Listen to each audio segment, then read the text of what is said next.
Abusua me makwaba ede Adom TV Nkuranhyensem dwumadie so. Me amede ho chia me din yam yeso ene ni tekotego. Empani bebre neta machie enti me don ase. Ena me so me da wase se wo de wafidi na to a. Ene me no be ka asem bi. Na emsa asem ne be won kakra. Matuni dini how you cause your own misery. Kwani afa so oma wankasa wo bede na awere ho. Life was not promised to be easy. Abrabo ya ba mu yankasa be mre. Obi kire osa abrabo be mre oboa. Abrabo eya pinsie. Abrabo eya afrosane na abrabo empotora bi eye woko. Enti no bi kan say wokopa ne makoma wie. Abrabo eye woko.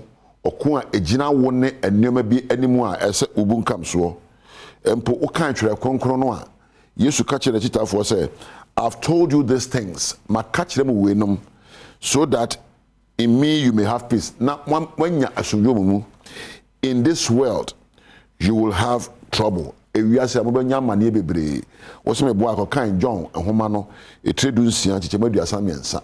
Wo se ma ka kire mu wenom so that wanya asomdwo mu na ewiase amomu yi atete bebre enambenya. Many of life's problems and difficulties are out of our control at times. Today, no maybe about 2 years no na ye ni so se edura betimi edi aso ano. Hwe untimi nkyire ni pakro ba wo wo da unyi ya se mame ni papa nie. Untimi nkyire se da manfo be bu ne bra ewo abrabo mu akire. Untimi nkyire kuro abefiri so wo da be to Ghana so ye Ghana ni empo ya kan ni alo ganjibo alo boboto onye ana empo firi ha. Said the outie bia wonya wo na decide ye. Empo for the most part you don't control the actions of others. And crofo e ben won ne ye no won hye so won so ne ye e wo trim. Ade ba kope na betimi ahye so eye wankasa. Babrabo aye bue e na me kasa obre wo mu akase eh Ghana na aka ne say wo bre pa ye bre na me ya ka kiro say wo bre ni bi wo ha efiri wankasa efiri me wo e na kope wo bre e na ato awere ho. Na nembe kira onioma be empo eduba ko ayo a ema ya bide. We are the causes of our own misery and unhappiness. Number one, when you dwell on painful stories, and maybe a two one a twem one, they be no adwen da so na obobo hu and say ebe ma wa bre where dey ho. Two, when you judge yourself in harsh ways, one kasa ubu kompohwe abrabo mu ye mabreo mini o media mensahwe and why ye when you judge yourself so wubu aten e wo ho a atemu a wubu so mu atem papa atemu ya baguro any empo atemu e de o ya oba no eno so ema obre. Number 3, so when you think that mistakes and setbacks are a sign of doom in your life, simple o ye bibi na di nkuguo ana won sasi from ana wo yam from so ana obi ma won sasi from na wadwen so ene abrabo abawie ya eno be mo adi awerho na wabede. 4, if you blame yourself for things you can't control, no be want to mention so sabi shota nyo na be gina shota mo be jai na so da bia na obon so bo na nsi oto ene ade nsi oto na be mo adi awerho na wabede. Number 5, when you blame other people and situations for things you could not control, simple bibia to war na asimesi na yeye na abrabo ani mani ne ye eno nyame mpamasem na bonsam na yeye etidie saa dwene we ebe mo abre de to so sia se wa usubane ebi wo ho a wa unim se suban we edi wani edi wonya na so wuntimi nya mu ebe mo abre we de awreho. Number 7, de to so when you compare yourself with others, onyame bo soronko na so de abrabo tutu obi de ho ye ni pesimesi menya yankam te say we de abrabo watade shekura de tutu obi atade ho nipa no nya ne se kana to atade wonye bi antede sa comparison no ema ye bredi awreho. De to so watwe when you wish you are somebody else and not your own self. So fati mo pose o menya yankam me ni teko na open teko ya oboa me nipa different also a different. So those of us who wish to be somebody else and not ourselves, we suffer and are in misery.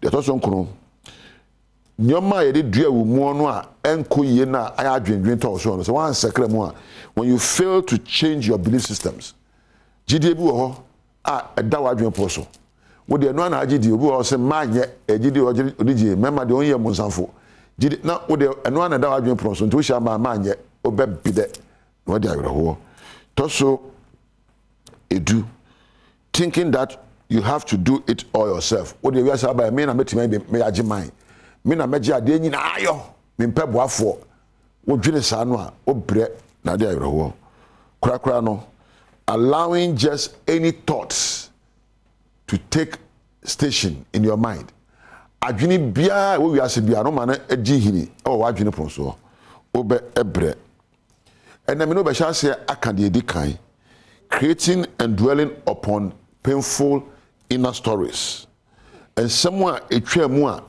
empo na etwa mu ko na adwene ho e bia me kan hu kani ana wabusuani bi enya stroke na onam ho ye na de be kunu o stroke be kumi ni pai ye eni stroke anya o na wo bobo hu ana wo amukura bi ato wo mpe anu aduro na mom ye na obre o na ade na ana empo obi ka asem bi kira onura na onam ene se do na me kasa no amampe o ni o ka kira me de anya me de kwa we pa me sha na me ka bi a kire no na wo bobo hu ana empo wadwuma wo yo no ye wadi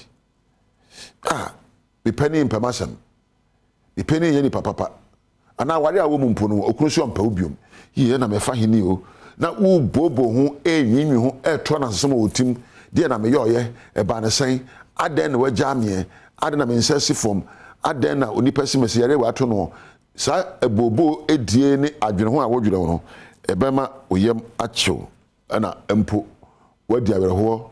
When it comes to drama acting, se eba ne se empo eye sini se de ja ko num ne nkrofo aka eye sini eno ene ye bobo nsam ho me ko so ameka de we men de eno de when you create imaginations they are better. Simple person or book sa story books ibia you can create imaginations and write a book, but your life should not imagine things of the past. So what are dwen sa nyoma na atwam no ho a eye wo ya shawo so ne mpotre bi mpo a etimi nya wasomdwe ene mpo okanko enema wota ka kire wo no enema eto wo a untimi nya mu a wota ka kire wo no ena tere bi a ema were ho ne mpo obre enfriso enfrasase ase obre no firi wa adwene enema wo ka kire wo se mpo odwene enura ho na enura pa me nie me nkofa me no me ase na edikan na oh na odwe ochena ho na ochena ye ochena bedin ho enempo nie those perceptions na wo no eno ena ema wo bre ene ka che on say I will stop the hurts, I will stop thinking about the things of the past.